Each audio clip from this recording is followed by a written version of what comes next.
it is a historic fact that throughout the history of the planet, there have been times when the CO2 and temperature are vastly out of sync. Times when temperatures have been very high and CO2 very low. Times when CO2 has been very high and temperatures have been very low. They are totally out of sync at those times. And recently, more recently, in 1998, when the temperature ceased to rise or flattened out, CO2 kept on rising.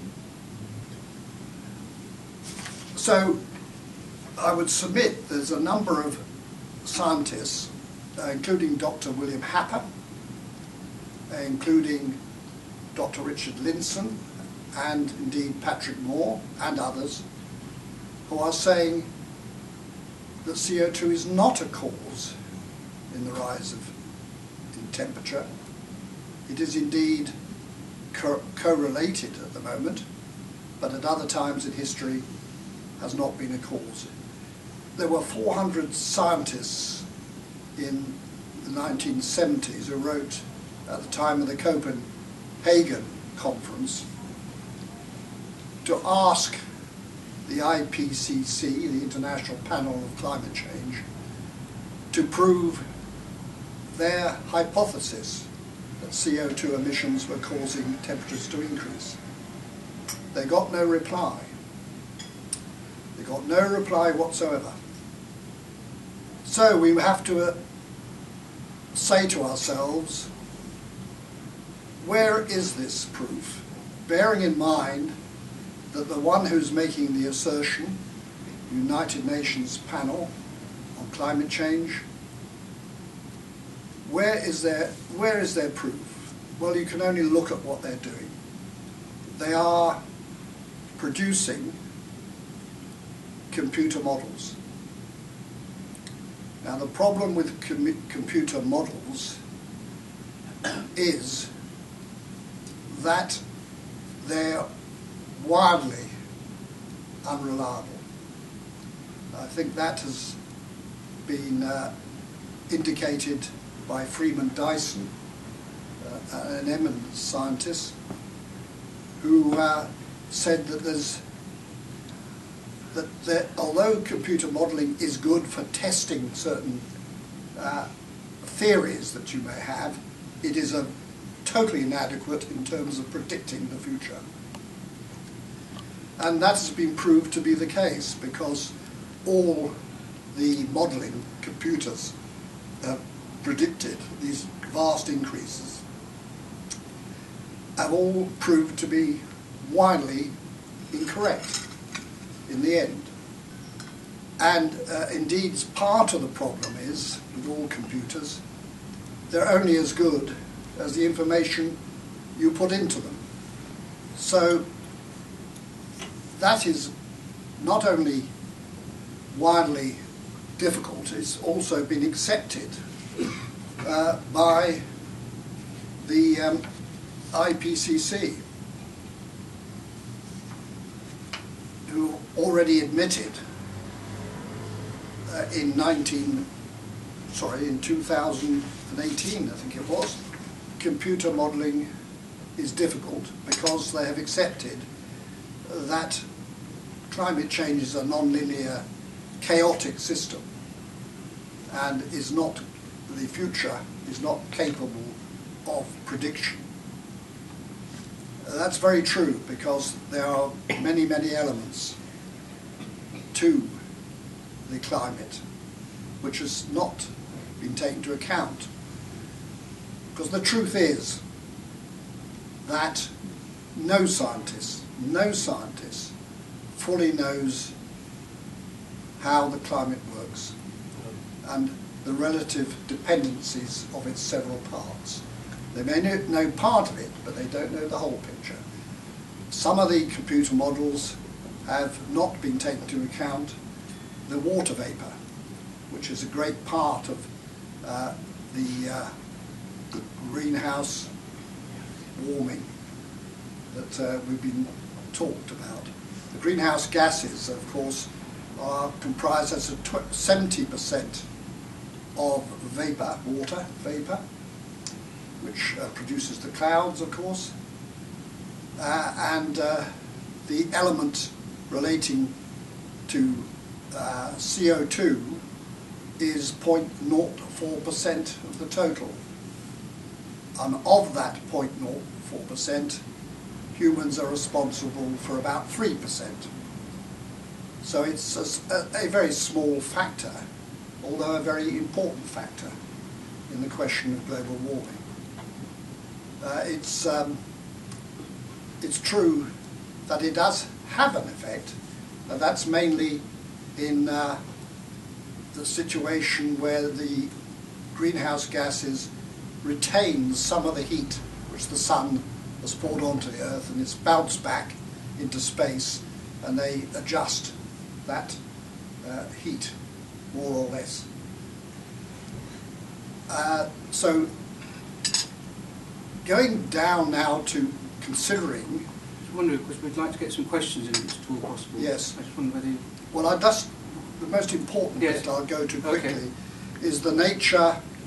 We've got to look at not just the arguments put forward by the narrative, but the nature of where it comes from. This I regard as extremely important, and I'd like to read you something about this.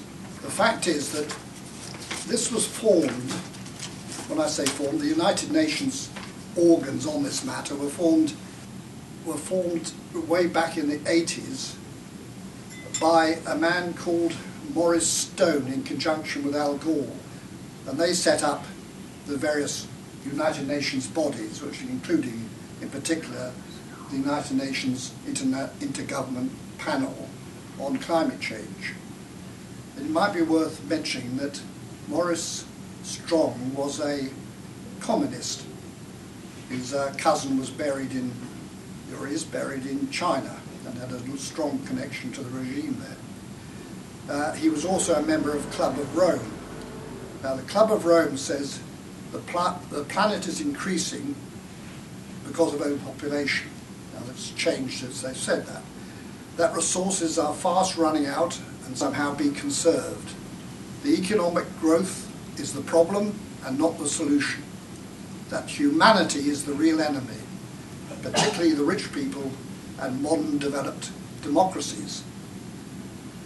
A book was published by the Club of Rome which says as follows, and it was published in 1993 under the title The First Global Revolution, and it states as follows, or a part of it does: the common enemy of humanity is man.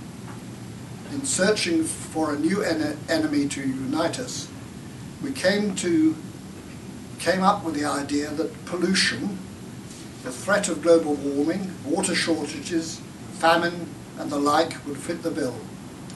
All these changes are caused by human intervention, and it is only through changed attitudes and behaviour that it can be overcome. The real enemy is humanity itself. Democracy is not a panacea. It cannot organise everything, and it is unaware of its own limits. These must be faced squarely, sacrilegious though it may be. Sound democracy is no longer suited for the tasks ahead. The complexity and the technical nature of many of today's problems do not always allow elected representatives to make competent decisions at the right time. And there have been following backups comments very quickly about that issue. And Dr. Robert Muller, a former United Nations Assistant Secretary General, said, "Please stand up, delegates of the world. Hold each other's hands and let us swear together that we will accomplish the historical miracle before it is too late to save this earth with a new world order. All the rest is secondary. let us strengthen and reform the United Nations with the United States of the world, or a world union like the European Union. I could go on to make a few comments else, but I won't. So my feeling is that the question of climate warming, climate change, takes a back seat to the fact that this is a political movement. There are various elements to this narrative.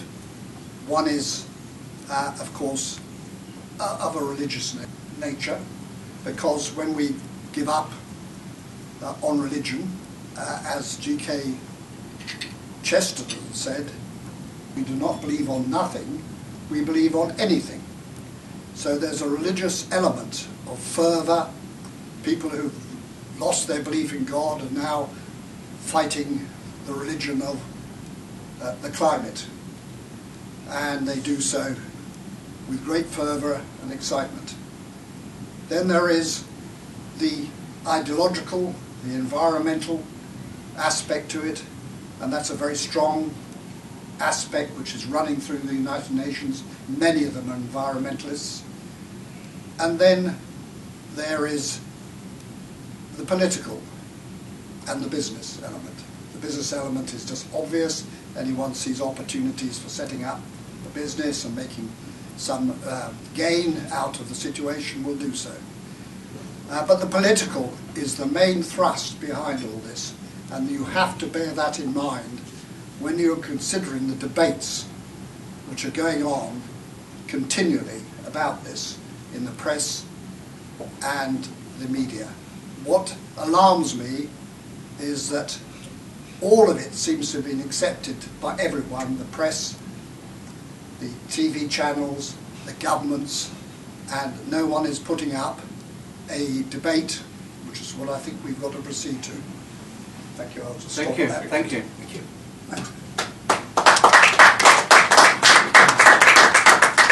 Do we have